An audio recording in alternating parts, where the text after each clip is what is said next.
Oke, kembali lagi sama gue si Kerempeng di sini. Jadi di video kali ini gue akan ngebahas mengenai iOS terbaru yang baru aja dirilis sama Apple pagi ini, yaitu 18.4 developer beta yang keempat. Ini adalah lanjutan dari beta 3 kemarin yang bisa dibilang cukup minor ya untuk update-nya. Kira-kira di beta keempat ini sama atau enggak ya dengan beta sebelumnya? Semuanya udah gue rangkum, jadi langsung aja kita bahas.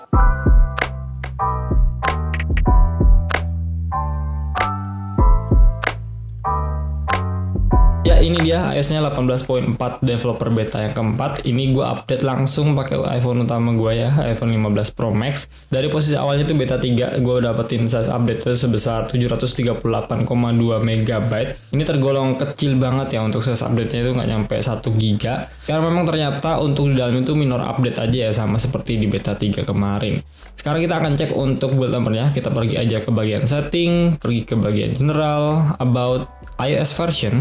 Kita bisa cek di sini untuk build number-nya yaitu 18.422E5232A. Jadi buat kalian yang mau update ke 18.4 beta keempat ini, pastikan untuk build number-nya sama seperti yang ada di iPhone gua ini. Untuk mode firmware-nya di sini di 2.52.03. Lalu untuk iPhone storage-nya di sini loading-nya langsung muncul. Kita scroll ke bawah, ada iOS dan juga sistem data. iOS-nya gue dapetin di 18,41 GB. Ini terdiri dari Apple Intelligence-nya 6,21 GB.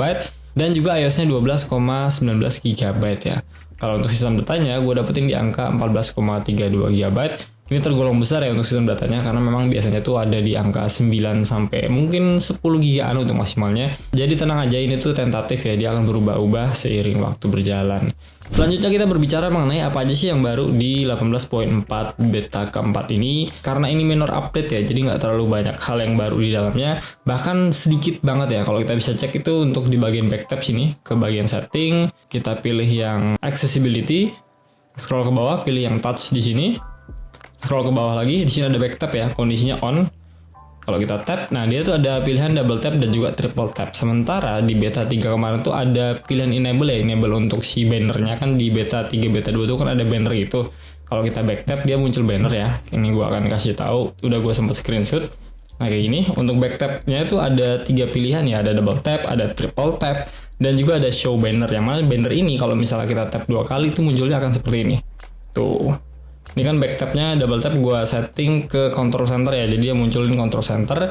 Dan di bagian atasnya tuh ada double tap detected, jadi pada saat kita tap 2 kali dia akan deteksi ya, ada bannernya di bagian atas dan bannernya seperti ini. Nah di beta 4 ini dia dihilangkan ya, udah nggak ada lagi.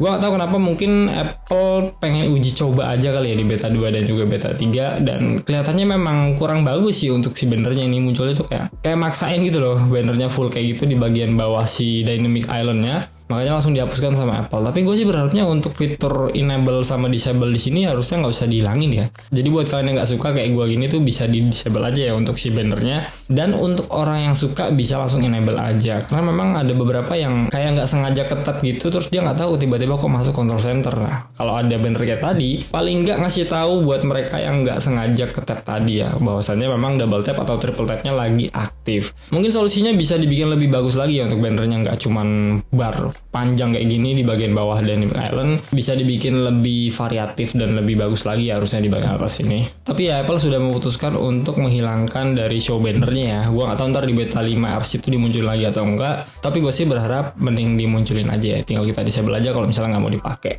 Di bagian location service juga berubah ya. Kalau kita pergi ke bagian setting, pilih yang privacy and security, di sini ada location service, kita tap, kita scroll ke bawah, ada system service di paling bawah sini, kita tap aja. Kita scroll lagi ke bawah. Nah, di bagian improve location akurasi, ini kan kondisinya enable ya, misalnya gue disable. Terus gue enable lagi. Kita balik, kita pencet lagi system service, scroll ke bawah. Nah, dia langsung otomatis enable ya. Enable lagi, dia nggak langsung disable. Yang mana di beta sebelumnya itu pas gue enable di bagian improve location akurasinya, kita back, terus kita tap lagi untuk system service, dia tuh langsung auto disable ya di bagian sini. Gue udah sempat screen recording di sini, lu bisa lihat sendiri untuk beta 3 ini. Pas gue cek system service, dia kan gue on ini, gue disable, gue enable, terus gue balik buka lagi, dia langsung auto disable ya, kayak gitu. Ini di beta 3 sebelumnya memang seperti itu. Nah sekarang sama Apple diubah ya untuk si improve location accuracy ini auto enable pada saat kita udah back sekalipun. Untuk bug fixnya kita bisa cek di bagian kamera sini. Kita pergi ke bagian video. Kita coba pindahkan lagi lensa dari 0,5 ke 1 ya, ultrawide ke lensa utama. Ini ultrawide-nya, ini lensa utama. Dia masih patah ya. Perpindahan lensanya masih patah. Bahkan pada saat gua record kayak gini, gua pindahkan lensa, dia tetap patah. Kedua kali dia smooth, kelima kali dia smooth ya. Balik lagi 0,5, dia sedikit getar gitu ya. Lo bisa lihat sendiri dari 5 ke 0,5 tuh. Kayak shaky gitu.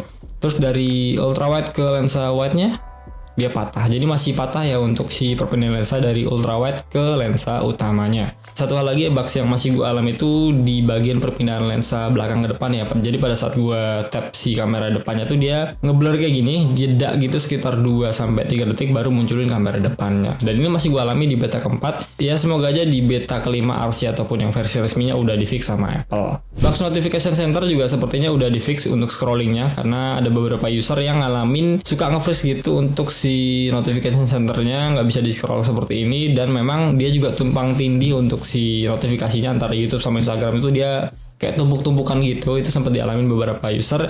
Info yang gue dapet sih sekarang sepertinya udah di fix sama Apple.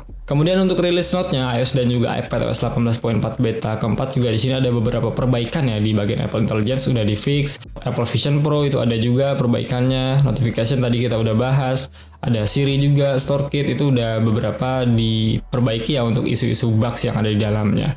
Ya paling itu aja yang bisa gue bahas dari 18.4 beta keempat ini, cuma minor update aja. Untuk next update-nya kita akan bertemu dengan beta 5 atau RC ya. Beta 5 sih feeling gue, itu ada di tanggal 25 dini hari, Selasa dini harinya. Lalu untuk yang versi RC-nya di tanggal 1 April dini hari. Dan yang versi resminya itu kalau sesuai jadwal, kalau ada 5 dan juga RC itu ada di tanggal 8 dini hari untuk yang versi resminya 18.4. Oke, gue rasa gitu dulu aja video dari gue. Semoga bisa bermanfaat. Jangan lupa di like videonya supaya bisa tambah semangat lagi untuk bikin video menarik lainnya. Kita ketemu lagi di video berikutnya and goodbye.